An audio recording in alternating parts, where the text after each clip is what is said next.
Слобода. Таа слобода. Копнееме за слобода. Слободата е нешто за кое најчесто се говори и најпознатиот кип во светот е кипот на слободата, нели? Кој ги дочекувал европските емигранти кои барале спас на новиот континент, каде што можеле да остварат слободата со непознат текст: дајте ми ги вашите истоштени, измачени, изморени маси, оние што копнеат да дишат слободно. Слободата ја храни душата. Имаше еден интересен политичар во 60-тите, 70-тите години, вие не сте сигурно чуле за него, братот Лјупчо сигурно чул, Моше Дајан. Тој беше интересна политичка фигура, генерал, учествуваше во војните судири од 70-тите и 60-тите години, стана политичар, министер во неколку влади во Израел, секој одеше во војна униформа, него беше познат лик на телевизиите, имаше ваква прекривка на окото, зашто имаше едно око, другото беше извадено, но е познат со една негова мисла која ја повторуваше, а тоа е дека слободата е кислородот на душата. Секако кога говори тој за слобода и она што е напишано на кипот на слободата во Њујорк, се има во предвид политичката слобода, се има во предвид правата на човекот во политичкиот живот, независност. И во тој поглед и во Македонија, нели, кај нас многу се говори, дури во химната е запишано Македонија слободна, слободно живее. Во последно време постмодерниот свет повеќе се фокусира на индивидуалецот, на личноста и повеќе говори за слободата на личноста. Не толку за некаква колективна слобода, туку за слободата на човекот, за права, да може да избира, да може да се определува, да има слобода и автономија. Дури да може да избере, да има слобода да избере и каков пол, или не се вика пол, род. Не, тоа е таа лична слобода или автономија на личноста. Добра е политичката слобода и човек треба да има, нели, слобода да избира. Меѓутоа, најважна сепак е духовната слобода. Зашто духовната слобода е таа која ги исполнува, така да кажем, условите или ги исполнува сите други слободи кои се необходни човек да биде навистина слободен. Филозофите говорат за неколку видови слободи кои треба да бидат заедно комбинирани за да има вистинска слобода. Прво, човекот треба тоа што го прави, има слобода да го прави, да сака да го прави. Ако човекот прави нешто кое не сака да го прави, тогаш не е слободен во суштина. Но не е доволно и да сака, да има копнеш да прави нешто. Треба да има способност тоа да го прави. Младите, тинејџерите многу сакат да бидат слободни. Едва и чекат да се ослободат од авторитетот на родителите. Меѓутоа, законодавецот смета дека тие немат способноста, немат слободата на способноста саме да решаваат. Нивните родители до 18 години решаваат на нивно место. Па дури и кога ќе постигнат способноста или слободата на способноста, тие треба да имат слобода на можности, за да ја практикуваат слободата што ја посакуваат. Зашто без соодветните можности, ресурси, слободата не е слобода, таа не се остварува. Па дури и ако ги имаме можностите, дури ако имаме и слобода на способноста, имаме желба, пак немаме слобода доколку тоа што сакаме да го правиме на крајот не пороби. Или не доведе во некаква состојба во која ние пак не сме слободни. Или со други зборови, доколку таа слобода разочара. Тоа кон кое што се стремиме, на крајот ќе ни изневери. Може да трае кратко или на некој друг начин да ни изневери. И користат теолозите еден пример за да објаснат што значи навистина слобода, со скокање со подобранец. Човек може да има голема желба да искуси адреналин, таа возбуда од скокање од авион, да лета низ воздухот, да лети. Меѓутоа, не е доволно да имаш желбата. Треба да имаш слобода на можности, треба да имаш авион, треба да имаш опрема. Па дури ако имаш пари да го обезбедиш сето тоа, треба да имаш слобода на способност. Тоест да не ти е страф. Да знаеш како да скокнеш, зашто не е само да скокаш. Тоа е техника. И тоа можеш да го купиш. Ќе одиш на часови, тренинзи и ќе го стекнеш знаењето или ќе имаш и таа слобода на способност. Но пак и тоа не е доволно, зашто кога ќе се качиш на авионот, едва и чекајќи да се отвори вратата, кога ќе се изигне на определена висина, се отвори вратата и во тој момент може паника да те фати. Тоа ќе губиш слободата на желбата и ќе се откажеш. Па дури и тој страф можеш да го надминеш, ќе си платиш психолози, психијатри, пак дополнителни часови, нова можност и ќе се фрлиш во новата можност, среќен во воздухот и пробуваш да го отвориш, па подобранецот не се отвара. И помошниот не се отвара. И на крајот, всушност, таа слобода те води кон уништување. Ке треснеш во земја, ке се сплескаш. И затоа не е слобода, зашто на крајот таа слобода те уништува. Затоа кога се говори за слобода во апсолутната смисла на зборот, таа би требало да го задоволи сето тоа. И за таква слобода, всушност, и таа единствената слобода која човек може навистина, апсолутно, да ја искуси, е слободата за која Христос говори овдека. Слободата што Тој ја дава. Ако Тој не ослободи, навистина ќе бидеме слободни. Ќе ја познаеме вистината и вистината ќе не ослободи. Ајде да видиме во каков контекст тоа го кажува. Пред него има фарисеи, евреи, кои спорат со него. Контекстот е малку после празникот.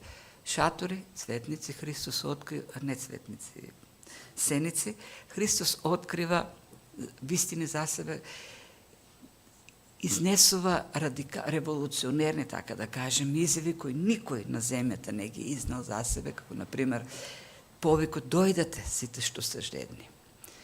Зашто јас давам вода која се претвора во извор на жива вода. Јас сум светлината на светот. Кој оди по мене, нема да оди во темнина, ќе оди во светлина. Јас сум, повторува Христос. Фарисеите спорат со него и тој почнува да им говори за таа слобода. Слобода која не значи слобода да правиш она што сакаш да го правиш, туку слобода она што треба да го правиш. И пак, не би било и тоа слобода доколку правиме, зашто треба да го правиме без да имаме копнеш да го правиме. Христос дава таква слобода во која што ние сме слободни да го правиме она што треба да го правиме, зашто сакаме да го правиме. Тоа е слобода да бидеме она за што сме и создадени. Да бидеме навистина личностите за кој Бог не создал да бидеме. И тој им го кажува во еден момент на фарисеите кои мислеа, меѓу другото, во нивната заблуда, дека се најслободните од сите, бидејќи се деца на Авраам. И една друга, тоа е главната тема, слободата, духовната слобода. Христос им нуди духовна слобода. Има една друга тема, на самиот почеток е откриена, во 31 стих. Минатиот пат, нели, говоревме, стихот со кој заврши пулкот од минатиот пат, беше заклучокот дека мнозина поверуваа. И овдека, но они што поверуваа, Христос ќе им се обрати. Толпата која ги слуша неговите поуки е разнородна, така да кажеме. Најголемиот дел се спротивставуваат, се конфронтираат со него. Но има луѓе кои гледаме дека поверувале. Меѓутоа, прашањето е дали тие навистина поверувале. И тука се Христос одговара на прашањето што е вистинската вера или кои се вистинските следбеници. Зашто мнозина го следеа, мнозина веруваа во него. Во 5 глава се сеќавате каде што опиша неговото служење во Галилеја, кое трае повеќе од 1 година, голема толпа го следеше. Повеќе од 15.000 души. Сите веруваа, затоа го следеа. Меѓутоа, во моментот кога почна да им говори проповед, им се обяви како лебот на животот, како вистинската мана, се отидоа. Се стопи толпата, зашто се стопи нивната вера. И овдека Христос се разграничува вистинска вера од она лажна вера, зашто постои таква површна лажна вера која не спасува од гревот. И така почнува Христос во овој дел кој ќе го разгледаме. Тогаш Исус им говореше на јудејците што беа поверувале во Него. Ако вие останете во моето слово, навистина ќе бидете мои ученици. Библијата, Новиот Завет, содржи многу текстови кои охрабруваат, т.е. во нас ни дават сигурност. Ако сме во Христос, ние сме спасени. Секој што поверува во Христос е спасен. Во Христос е нашата сигурност. Бидејќи не се темели на нашите заслуги, на нашиот труд, а се темели на Христовото дело, на Божјото совршено дело, ние сме сигурни во спасението. Тоа дело не изневерува. Меѓутоа, во истата мера во која што има, дури може да кажеме во поголема мера, во која што има таква охрабрување, такви стихови за сигурност, многу повеќе има текстови кои предупредуваат. Кои предупредуваат да се издржи до крај. Кои предупредуваат да се остане до крај. Кои предупредуваат на можност да отпаднат. Беа со нас, но не беа од нашите. Се вратија во светот. И тоа е реалноста. Христос, самиот Христос, во една од неговите најпознати параболи за почвите, говори за сеење на семето. Тоа семе се сее, словото се проповеда и паѓа во разни срца. Паѓа во срца на луѓе кои, каде што не пушта корен, како камениста почва. Со радост се прифаќа тоа слово, ќе поверува човек, меѓутоа нема корени. Ке дојдат тешките времења и се откажува, оди во светот. Говори за почва која ќе пушти некој така плиток корен, но грижите, тоа е задоволството, интересните работи во светот, ќе го завлечат. Така и на многу други места гледаме тие предупредувања. Павле, Петар, нивните послания се полни со предупредувања од лажни верници, лажни учители дури лажни апостоли кои се преправаат во служители на правдата. Христос вели, ако останете во моето слово, сте вистински ученици. Во мојата служба, овдека, во други цркви, кај што сум служил, во 3 цркви сум служил, досега ова 3-та, тие 30 години, знаете колку луѓе поминале низ црковниот живот. Знаете колку луѓе со радост го примиле Словото. Колку луѓе со ентузијазам се вклучувале во служба. Има некои кои дури решили и тргнале да учат, да студираат. Многу млади луѓе имало кои со голем копнеш се посветувале на Словото. Кога дојдов во Скопје 99 година во црквата, каде што почнав да служам, имаше една група од 30 млади луѓе. Сите беа посветени, ревностни за Словото. Знаете дека од нив знам само еден дека сега е пастор, за 2-3 се во црква, другите ги нема. Тој што беше сметен како лидер за таа група, отиде некаде во странство, потоа чувме дека станал хомосексуалец. Тие се реалностите што Христос не ги открива овдека во овој текст. Имаше во таа толпа луѓе кои што го слушнаа и поверуваа. Меѓутоа Христос им вели, ако останете. Изборчето што го користи овдека останете, тој глагол овдека, е од именка кој значи дом, кој значи престојувалиште, кој значи живење, место за живење. Или со други зборови, Христос вели кој ќе заживее. Тоест, не нешто привремено, туку тој се заселува и тоа му станува дом, животот. Неговото слово, Христово слово, станува неговиот живот. Тој си живее како во дом, домува во Божјото слово. Не оди на гости, така да кажеме, на одмор неколку дена. Ние си живееме во домот, во домовите што ги имаме, понекогаш може да отидеме на одмор, ќе излеземе, но пак ќе се вратиме во домот, зашто таму си живееме во домот. И Христос го користи таа слика, кој ќе заживее во моето слово. Тоа е неговиот постојан живот. Не е некаков инцидент, не е посета само.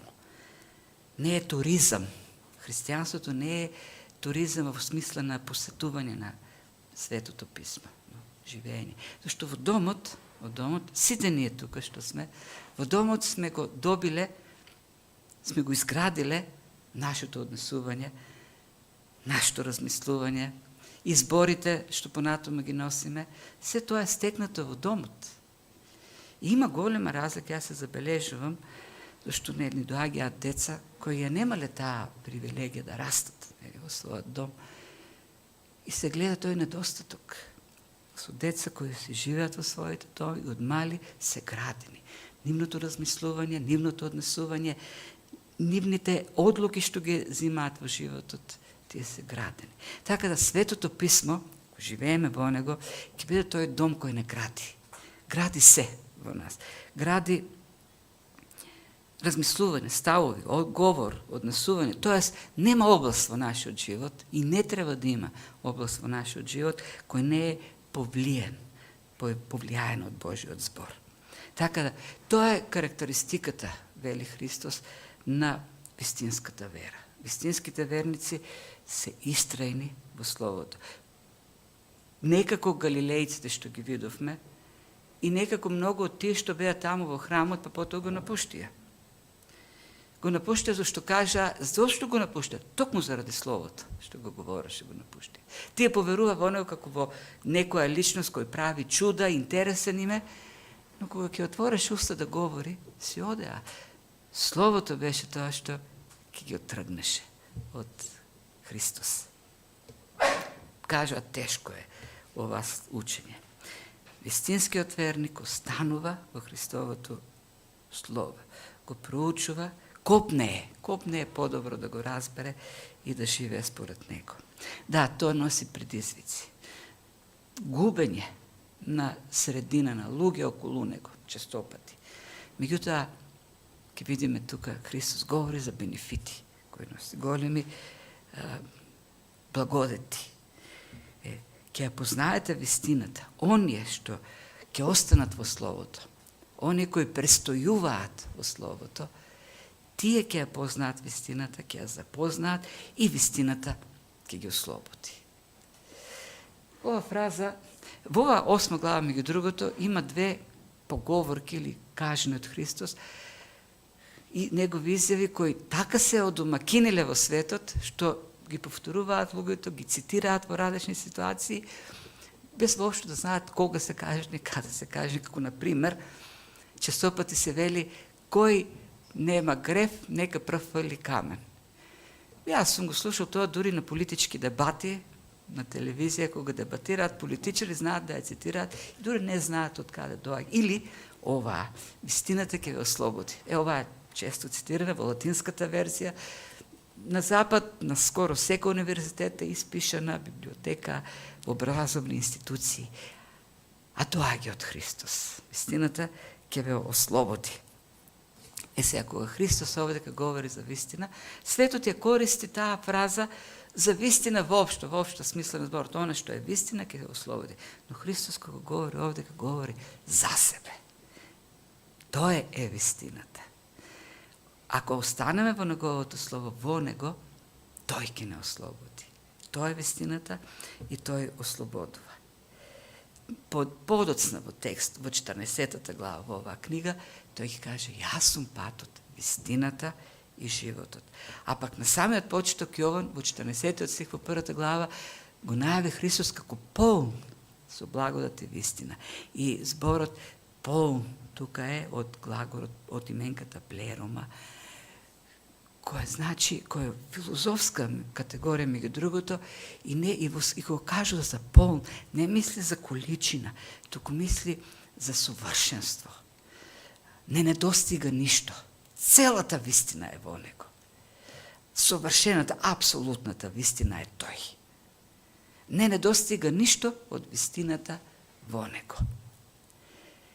Христос вели, доаѓа како вистина и дава слобода. Тој доаѓа да даде слобода. Ќе познаете вистината, мене ќе ме познаете, ако сте во моето слово, ако живеете, и тоа ќе ве ослободи. И како реагира на таа повторно голема изјава на Христос, тоа е вистината и тоа ослободува, евреите, фарисеите му одговорија, и да кажем, му одговорија со иронија, со презир му одговорија. Ти ќе не ослободиш. Како можеш воопшто да го кажеш тоа? Па ние сме семе Аврамово. Кога сме биле ние поробени? Кога сме робувале? Кому сме робувале? И секако, овде кај евреите, сватија што сака да им каже Христос. Сватија дека се открива како оној единственот кој може да им даде духовна слобода. Ја сватија поентата. Сигурно не мисле на политичка слобода. Зашто во тоа време тие беа робови. Политички робови на империјата. 600-700 години поред тие не видоа, не кренаа глава од робства, од Вавилон преку Мидија, Персија, античка Македонија, Рим. Тие постојано робови. Имаа господари. И кога овдека велат евреите, ние никому не сме робувале, ние сме слободни, токму мислат на оно што Христос сака да им каже. Ние сме слободни.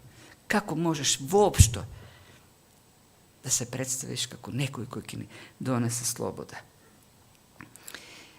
Дури равините во нивните учења, во Талмудот, во Мишна, говорат за законот, тоест Мојсеевиот закон, како слобода, тоест оно што ќе го земе јаремот на законот, ќе искуси слободата. Тие живеат со разбирањето дека се слободни бидејќи го имаат законот. Ние сме и велат дека ние сме Божиот народ, ние сме синови на царството. Самото спомнување на робство е голема повреда, навреда за нив. И тука можеме да видиме како. И тука Христос разграничи вистинска вера од лажна вера. Вистински верници се оние што го следат, оние што устануваат во неговото учење. Фарисеите веруваат дека се верници.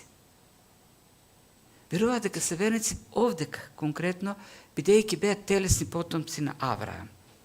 Веруваат дека се верници бидејќи го имаа законот. Веруваат дека се верници бидејќи знаеа многу законот. Тие беа елитата, духовната елита, теолошката елита во Израел. И сето тоа ги заслепи за нивното робство, робството во кое живеја. Тие беа поставени во мелницата на самоправдата, кој седува само под мака и ништо повеќе. И не го разбираа, не можеа да го осознаат тоа. Има импресивна религија, ама срцето им беа далеко од Бог. И тоа ми го кажува јасно Христос. Да, надворешно сте убави, изгледате како варосани, украсени гробови, дотерани, ама внатре трулеш, смрт, нема живот. Таа лажна вера ги заслепи, да не можат да го видат собственото робство. Знаете ли, таа опасност може да не зафати сите. Да живееме со заблудата со впечатокот дека сме слободни, бидејќи правиме некои работи. Бидејќи имаме некакво потекло, например. Бидејќи имаме некаква служба. Бидејќи имаме знаење, повеќе можеби од другите.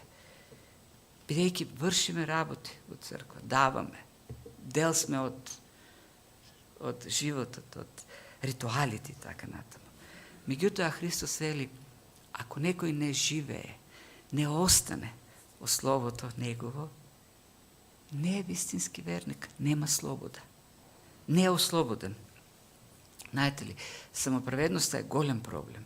И во светот постои таа самоправедност. Постои кај големите умови. Па Павле, кога говореше во Атина, на Марсовиот рит, таму во Ареопагот, и дојде до моментот кога им спомне дека доаѓа суд и треба да се покаат, ти исто како фарисеите што му одговори на Христос, со презир му рекоа, ти ке ни кажуваш такви работи. Дошол некој таму јудеин, фарисеј, равин, и сега нас тука ке не учи филозофите од Атина. Така изреагираа. Самоправедноста ги заслепи, како што беа заслепени овдека фарисеите, да не може да го видат робството. И Христос јасно ќе му каже за какво робство станува збор. Дека се поробени најстрашното робство, најтешкото робство. Сметаа дека се слободни само затоа што се телесни потомци на Авраам. Ние сме деца на Авраам. Ми Јован, кога доаѓа и му вика, Јован Крстител, кога доаѓа и му вика, ние сме потомци на Авраам, што им рече Јован Крстител? А Бог може и од камењата да направи потомци на Израел. Телесни потомци. А Израел, знаете, е камениста земја. Камења, полна со камења. Можем да го преполнам Јудеја, Ерусалим да го преполнам, секој камен може Бог да го направи. Да биде дете на Авраам. Авраам многу добро го свати тоа. Оној на кого се повикуваат евреите овдека. Зашто Авраам го беше наречен пријател, самиот Бог го нарече, мој пријател, бидејќи ми е пријател, ај, ќе му кажам што ќе се случува со Содом во Битија 80-та глава. И тогаш Авраам почна се ценка за спасување на градот и во еден момент свати кој е. И рече, незгодно ми е, страв ме, јас сум прав и пепел. Сега потомците пак на Авраам велат, бидејќи нашиот предок е прав и пепел, ние сме слободни. Мака може ли потомокот на оној што вели, открива дека е просто едноставно прав и пепел, да ти даде таа сигурност за која говори овдека Христос. Го немаа тоа сознание на Авраам. Ке видиме понатаму Христос ќе им каже, Авраам, ви сте рекувате потомци на Авраам. Авраам ако беше тука, немаше да постапи како вас. Ви не ги вршите делата на Авраам. Понатаму ќе спомни за тоа спасение, нели, кој го доби оправданието. Не го доби, бидејќи беше потомок на нешто. И во тој поглед евреите не го следеа Авраам. И велат, не сме ние робови. Паганите се робови. И Христос овдека јасно им кажува. Вистина, два пати истакну, за да биде од јасно појасно. Вистина, вистина, амин, амин. Ви велам, секој што прави грев, роб му е на гревот. Им вели, ви сте поробени. Поробени сте во гревот. Ви сте грешни. Вашето робство е најтешкото робство што можеме да го имаме. Постмодерниот свет, пак, нели, го споменав тоа на почетокот, постмодерниот свет, постмодерниот човек, кога говори за слобода, не мисли како во 19 век за политичка, национална слобода, зашто денес веќе нема земја која нема независност. 20 век е век во кој што и ние добивме политичка независност. И тоа е резултат на сите оние декларации кои се во меѓународни организации, Обединените нации, нели, за правата, така да во тој воз, да кажеме, на добивање на политичка независност и ние влеговме и добивме. Ако не беше таа идеологија на 19-20 век, добивање на политичка независност, немаше да го имаме. И затоа веќе и не се говори многу за тоа. Кај нас ти многу говориме, но во светот денес е популарна слободата, идеологијата за личната слобода, на поединецот слободата. И како се сваќа таа слобода? Таа слобода се сваќа како живот без ограничувања. Да правам она што сакам да го правам. Тоа е слободата. Слобода која на крајот, нели рековме, не го исполнува оно основното, а тоа е да задоволи, или со други зборови, тоа е слобода која води кон робство. И тоа е најтешкото робство, робството на оние наши телесни страсти, робството на желбите, робството на гревот, робување на законот на гревот кој царува во нас, робство на страсти кои се мрачни, кои се смртоносни. Не исполнува таа слобода, основниот услов е на крајот тоа, нели, да задоволи, да не те уништи. Таа слобода, за кој копне е светот и за која се пропагира денес, гледаме какви деструктивни последици има. Денес е светот слободен и хаотичен. Слободен и во уништување, во темнина. Соломон во неговата книга Изреки дава, нели, такви честопати, користи неколку ликове, една од тие ликове блудницата, како персонификација на злото, на гревот. И нарекува длабока пропаст, тесен бунар. И овде користи како илустрација оние египетски бунари кои уште може да седат едни тесни, како јами, во кои што ги терале робовите да копат бакар, благородни метали. Затворени во тие дупки, во темнина, и таму го завршувале животот, таму умирале. И вели Соломон, тоа е гревот.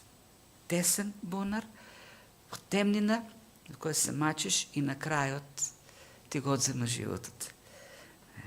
Во тие тешки услови. Човекот денес живе во таа идеологија за задоволеност и навистина таа задоволеност во која сите сме, ја создава заблудата за слобода. И навистина ние имаме многу видови на слобода денес. Да не зборам за политичката слобода. На индивидуално ниво имаме слобода. Денес човекот економски е еманципиран. Жените го извојуваа правото да бидат економски еманципирани. Децата веќе имат слобода. Не смееш да го дисциплинираш, да го казнуваш. Уште од мали нозе, уште од мали нозе ги заштитува законот да имат слобода. Слобода од воспитување. Тоа не е никаква слобода. Човекот денес е ослободен од многу видови тежок труд. Можеш да седиш на плажа во Грчка и на телефонот да ја пуштиш дома прво смокалката, роботот да ти исчисти. Или да си ја пуштиш пералната, машината за миење садови. Ослободен од сите тие робства, така да кажеме, на потешкиот труд. И тоа дава сознание, и тоа е таа манипулативност на нешта слобода, дава илузија дека човекот е слободен, иако внатрешно разбира дека е роб, незадоволен. Темнината е во него. Таквата надворешна форма прави потешко човекот денеска да разбира дека е роб. На тоа најстрашно робство. Затоа и тешко е да го убедиме човекот денес дека е роб. Кога ќе му кажеме дека е роб на гревот, реагираат како овие фарисеите, што реагираа. Какви робови? Па ние имаме слобода, слободни сме. Од 44 година сме слободни. Не сме робови. Од турско не сме робови. Надворешно задоволен од се, а внатрешно очајно незадоволен. Тоа е сложно време на илузија за слобода на личноста, политичка, економска личност и така натаму, а реалност на тоа внатрешно робство на гревот. И јас си мислам дека се случуваат настани, радикални некои несреки, кои треба човекот да го потегне да размислува дека е прав и пепел и дека не е воопшто слободен. Не ужива никаква слобода, дека ништо од тоа што го мисли како слобода, всушност не го поседува и не е слобода, зашто може во секој момент да го разочара. Ами во Македонија имавме слобода, секој да прави што сака, дискотека да гради каде што сака. Слобода да се занимава со што сака, со условите што тој ќе си ги определи какви што сака. И гледаме до што води таа слобода. Па таа слобода води до такви последици. И Бог ни дава, сметам дека ни дава такви нешта да се замислиме, да не привлече кон Него, да го побараме Него, оно што е дава вистинската слобода. Таа слобода која ги исполнува сите услови. Знаете, ако ние денес реагираме на такви настани, велиме голема трагедија, велиме голема несреки, така натаму. Да, ама каде е Бог во таа трагедија? Кај е неговото учество во сето тоа? Тој гледа безпомошно на тоа што се случува. Па еве денес да се случише она што се случи со Содом и Гомора пред колку таму 3000 години. Повеќе 4000 години. Како ќе беше одразено тоа во јавноста? Уништувањето на Содом и Гомора. Вестите ќе пишуваше, ќе започнува со голема трагедија, голема несреќа. Страшно се случи, ги задаси луѓето таму, невините, безпомошните, голема несреќа. А текстот ни открива дека тоа беше изливањето на Божиот гнев. Тоа беше начинот да се покаже целата корупција, неморал и се што се случува таму. И ние денеска така, задоени од таа филозофија, хуманистичка, од идеологијата на современиот свет, гледаме на тие настани без да ја видиме другата страна. Бог ни ги дава тие нешта, за да се замислиме што е всушност слобода. Има ли слободен човек? Има ли слобода надвор од Христос? И затоа продолжува да аргументира со фарисеите, да им каже дека тие, како телесни потомци на Авраам, всушност немаат никакви правила, никаква слобода. Им вели, а робот, вие сте робови на гревот, робови на гревот сте. Не сте деца на Авраам. Вие сте робови на гревот. А тоа што сте деца на Авраам, ви дава статус во домот на Авраам, кој е ограничен, привремен, како што статус имаат робовите. И тука дава слика за животот или статусот на робот во семејството. Робот е дел од семејството, да. Тој е дел од семејството, зашто живее во таа куќа, каде што е роб. И ужива благодети, живејќи во домот на Господарот. Таму јаде, таму спие, има покрив над главата, се облекува, но знаете што? Тоа не е за секогаш. Тој не е припадник вистински на семејството. После смртта, тој веќе не е дел од тоа семејство.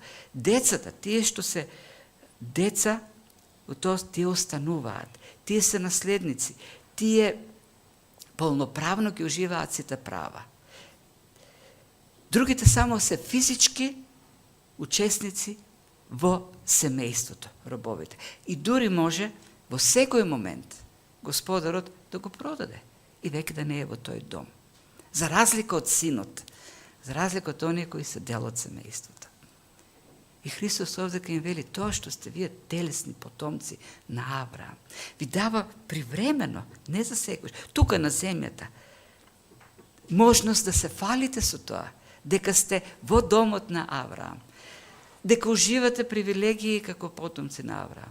Ама бидејќи сте робови на гревот, вие во целата вечност ќе се останете робови, не деца на Авраам. Ќе заврши тоа. Единствениот начин да бидете навистина деца на Авраам, да бидете слободни, треба да бидете прво слободни од робството. Да бидете ослободени. Треба да бидете посвоени. Зашто во древноста можело Господарот или синот да го ослободи од робство. Прво да го ослободи робот од робство, да го направи слободен граѓанин и потоа да го направи дел од семејството, тоа што ќе го посвои, усинови, како се вика тоа. И тука Христос им вели, единствениот начин вие да станете на вистина деца на Авраам, во домот на Авраам, е синот да ве ослободи. И ако синот ве ослободи, ќе бидете на вистина слободни. Зашто инако овие привилегии се привремени. Не остануват вечно. Нема да останете вечно во домот на Авраам. Ќе дојдат од исток, од запад, ќе седнат на трпезата заедно со Авраам, Исак, Јаков, а вие ќе бидете таму, во темнината, зашто сте робови на гревот. Ако останете робови на гревот. Бидејќи вашето робство, вели, се должи на гревот, вие треба да бидете ослободени од тоа робство. Треба да бидете ослободени од казната, од вината на гревот. Зашто тоа е казната, темнината, каде што ќе останете во вечноста. Јас, вели, можам да ве ослободам од тоа. Јас сум тој што е дојден да го ослободи робот на гревот од тоа робство. На крстот Христос ја зеде вината од гревот, за гревот, казната за гревот, не оправда, не обяви за праведни. Зашто Бог не прогледува низ прсти на гревот, не ги затвара очите пред гревот. Требаше да се случи праведниот суд и Христос дојде да го земе тој суд. Ако Христос, вели, не ве ослободи од тоа робство, нема да бидете ослободени. Ќе останете робови за секогаш. Ако Христос не ослободи од гревот, остануваме робови на гревот. И тоа се случува преку вера. Преку вера. Треба да останете во моето слово, да верувате во мене, да поверувате и тогаш ќе ве ослободи вистината. Јас ќе ве ослободам. Авраам добро го свати, нивниот предок, оној на кого се повикува. Зашто Авраам не сметаше на тоа што е пријател на Бог. Авраам не сметаше на некакво потекло, на некаков специјален избор. Авраам сметаше на Божјата милост. Поверува Авраам и тоа му се препиша за праведност. Така е доби. Му се засмета. Само преку вера. Не заради она што е тој, туку бидејќи му се довери на Господ. И тоа е единствениот начин човек да добие таа најпосакувана слобода на душата. Како што вели Моше Дајан, тоа е за политичката слобода, но за вистинската слобода, кислородот на човечката душа. Душата, слобода без која душата не може да диши слободно. Се ослободени од гревот, од вината на гревот. Единствено преку вера, нема друг начин. Кој ќе поверува во Христос е ослободен од таа вина. И нема потоа потреба од докажување, нема потреба од стремежи да се постигне повисоко ниво на прифаќање. Сите во Христос се прифатени од Бог во иста мера. Без разлика. Колку ние сега се стремиме да бидеме повеќе од другите прифатени, прифаќањето е едно, исто, преку вера во Христос и не може некој да биде прифатен повеќе, а другиот помалку. И таа слобода овде кај што им е ветува Христос е толку голема, зашто не е само слобода од вината, туку и слобода од самата власт на гревот. Тоа е веќе она совршена слобода. Слобода од доминацијата, слобода од власта на оној закон во нас што действува и не води кон грев, законот на гревот. И се овде како кажам слобода од власта на гревот, не мислам на слобода во смисла дека веќе тој не действува во нас, не, тој действува. Жив е законот на гревот во нас. Меѓутоа, во нас е и Христос. Христос е во нас преку Неговиот дух. Христовиот живот е во нас, кој не оспособува да се спротивставиме. Беда по беда да го освојуваме спасението. педа по педа, Христовиот живот да го освоиме во се поголема мера во нас, да се изјавува се повеќе и повеќе. Како што евреите запоседнуваа земјата, Бог ги извади од робството, од Египет. Тие веќе не беа робови. Им рече, еве, ја земјата ви ја давам. Ваша е. Тамо ќе бидете слободни. Меѓутоа таму имаше хананци кои со лесна рака не ја даваа земјата. И тие требаше педа по педа, борејќи се против тој непријател, да освојуваат и освоија. Меѓутоа Христос беше со нив. Одеа со Христос. Христос се надеваа, сметаа на Христос. И Христос им ја даваше. Но тие се бореа.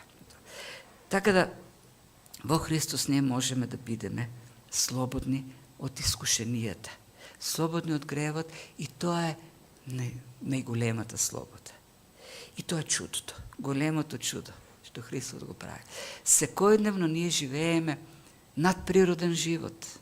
И пак тука ќе го спомнам Хауард Хендрикс, долгогодишниот професор во Далас, минатата среда нели го спомнав, кој се спротивстава на ова разграничување кој ние го правиме. Ова е природно што се случува во мојот живот, но има и надприродни, неприродни работи. Не, се е надприродно.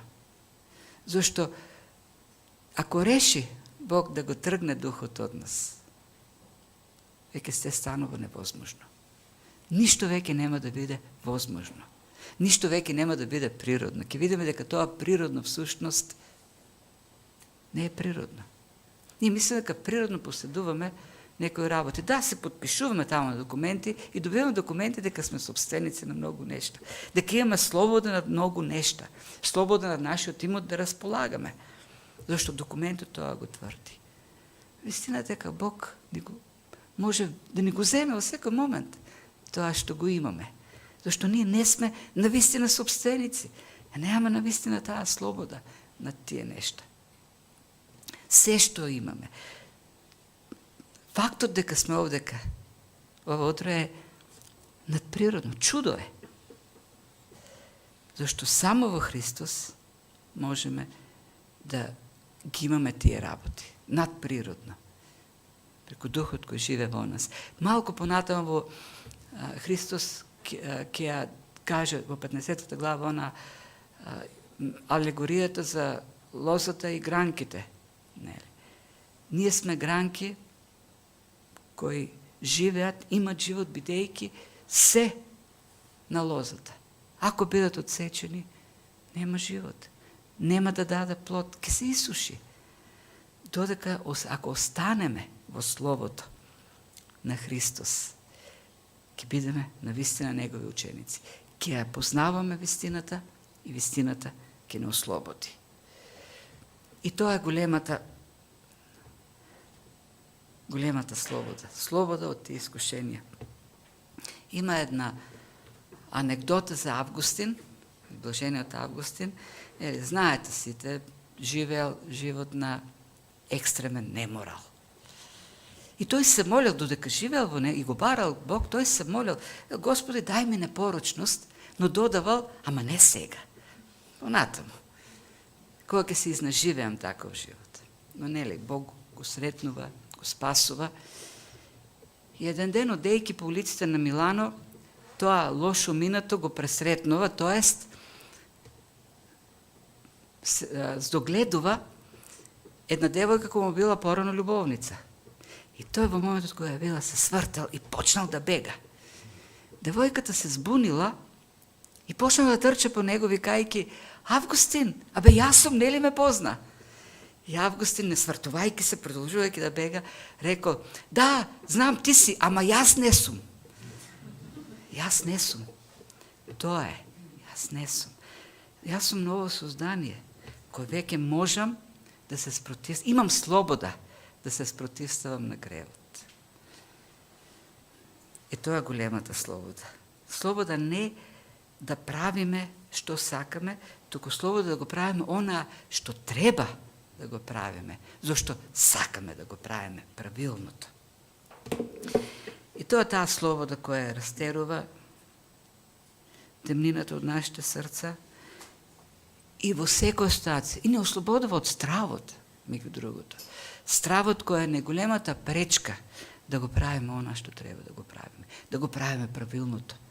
Како тројцата млади луѓе кои беа бутнати во огнената печка и беа слободни да влезат таму, што рекоа ќе не спаси Бог. Па и дури ако не спаси, ние го правиме тоа што е правилно да го правиме. Имаме таа слобода да го правиме, зашто Бог не ослободи од стравот. И на крајот, знаете ли што? Таа слобода што Христос ни ја дава е слобода од самите нас. Слобода од нашето его. Слобода од себичноста, слобода од желбата да бидеме, да се покажеме, да бидеме над другите, да се издигаме, да се докажуваме. Ослободени од тоа робство, робството од самите нас, ние можеме да искусиме најголемата слобода, која е најголемиот копне што Бог го дал во нас како негов образ, а тоа да служиме на другите. Христос како најслободен, бидејќи ја има совршената слобода како Бог, се откажа од тоа да биде во Божјото обличе. И кога Павле го пишува тоа на Филипјаните во 2 глава, започнува. Немојте, нели, да се сметате за поголеми од другите, сметајте го другите за поголеми од себе си, имајќи ги истите мисли како Христос, кој иако беше во Божјо обличе, што направи? Не постави сите нас пред Него, пред Неговиот интерес. Тоа е вистинска слобода. Ослободеност од самиот себе си. Зашто ние во Христос се мртви за себе си, мртви за гревот, живи за Бог. Павле вели, зашто Павле можеше така да се дава за другите? Зашто кажува на Галатјаните, се сораспнав со Христос и сега не јас, она што живеам, не сум јас, туку Христос кој живее во мене. Христос дава целосна слобода од тоа најстрашното робство, кој не влече во робството на гревот, тоа е себството, јас. Ние дава желбата, тој прави, да сакаме и да можеме. Завршува таа химна Павле во Филипјаните, 2 глава, 12-13 стих, зашто тој да го изработуваме се повеќе, чекор по чекор да го услуваме нашето спасение, бидејќи тој ни дал и копнеш, бидејќи тој ни дал и можност, способност да го правиме тоа. Ни дал желба, копнеш, можност, способност, сила, а можности, знаете колку има? Само овде во оваа просторија има над 20 можности. Зашто така се добива вистинската слобода, се искусува кога имаш и можности. Не само способности, не само желба, можност. И на крајот задоволува, исполнува. Тоа е слобода која нема да не уништи, напротив, дава живот. Живот во изобилство. Има тројца луѓе кои ги знаеме, нели, од црквата, историјата, Џон и Чарлс Весли и Џорџ Витфилд. Тие одат како, така да кажеме, комплет, како едно созвездие од тројца во англиската обнова. Карактеристично за нив што пишувале химни, може би не знаете за Витфилд, и тој пишува, го знаеме, Чарлс, но и Џон Весли пишува. И оно што друго карактеристично за нив, што долго време во англиканската црква тие живееле си, биле во таа мелница на дела, на барање на праведно спасение преку собствените усилби. И во Божјата благодат биле спасени. Јас тука ги сакам старите песни, бидејќи се навистина многу богати, опишуваат. Ја знаем, не сме ја пели одамна, но имаме во нашата песнарка песната на Чарлс Весли.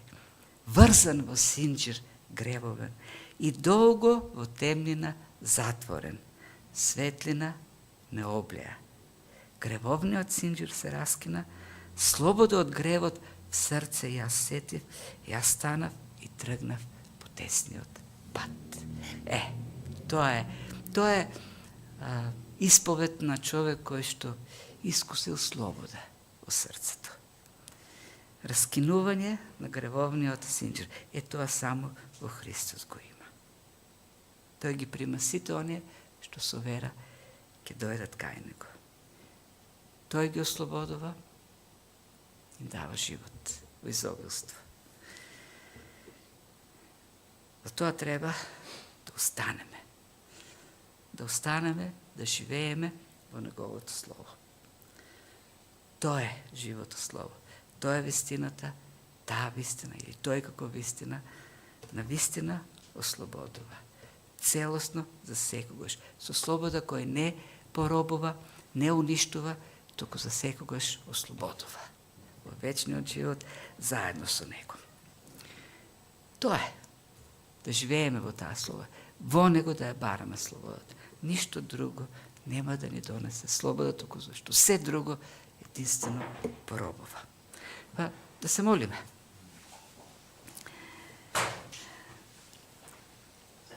Татко Небесен, навистина е голема таа вистина, неверојатна, големо е чудото дека ти го даде твојот син да умре за својот народ, за секој оној што ја положува својата вера.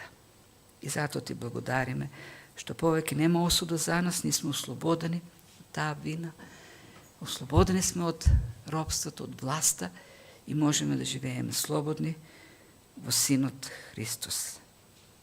И јас се молам оние кои што не искусиле таа слобода, доколку има такви. Се молам, Господи, поттикни го преку Духот. Подействај преку Словото. Дај, Господи, благодат да изли, за да поверува и да биде ослободен.